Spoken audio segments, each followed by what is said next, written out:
রাত্রে ঘুম থেকে ওঠার পর আমি এখন গোসল করতে যাচ্ছি, কারণ আজকে আমরা ঘুরতে যাব। তারপর গাইস গোসল করে রেডি হয়ে গেলাম, দেখতেই পাচ্ছ। আমরা গাইস ঘুরতে যাব ঝাড়খণ্ডের আমরাপাড়া। তারপর গাইস বাসে ওঠার পর আমরা জঙ্গিপুর ব্রিজে চলে এলাম, দেখতেই পাচ্ছ জঙ্গিপুর ব্রিজটা কতটা সুন্দর লাগছে দেখতে। তারপর গাইস আমরা মিয়াপুর ব্রিজে চলে এলাম, দেখতেই পাচ্ছ মিয়াপুর ব্রিজটা কতটা সুন্দর লাগছে দেখতে।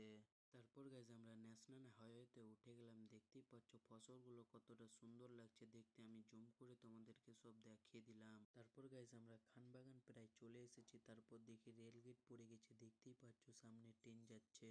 তারপর গাইজ আমাদের টিফিন খাবার খাওয়া হয়ে গেল। এখন আমরা খানবাগানের ভিতরে ঢুকে গেলাম। এখন আমরা রান্না করব, দেখতেই পাচ্ছ জায়গাটা কত সুন্দর।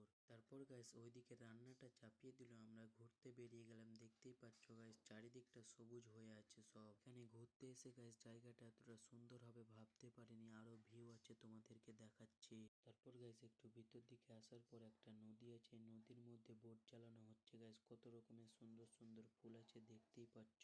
তারপর গাইজ অনেকক্ষণ ঘোরাঘুরির পর আমরা এখন খেতে যাচ্ছি, আমাদেরকে খেতে ডাকলো। তোমরা যদি গাইজ এখানে আসো তোমাদেরকে অন্যরকমই একটা ফিলিংস আসবে মনে। আমি এতদিন ধরে ভিডিও দিতে পারছিলাম না গাইজ, আমার 11 পরীক্ষা চলছে সেই জন্য। তারপর গাইজ আমাদের খাওয়া দাওয়া হয়ে গেল, এখন আমরা বাড়ি যাচ্ছি। তো গাইজ আজকের ব্লগটা এই পর্যন্তই ছিল।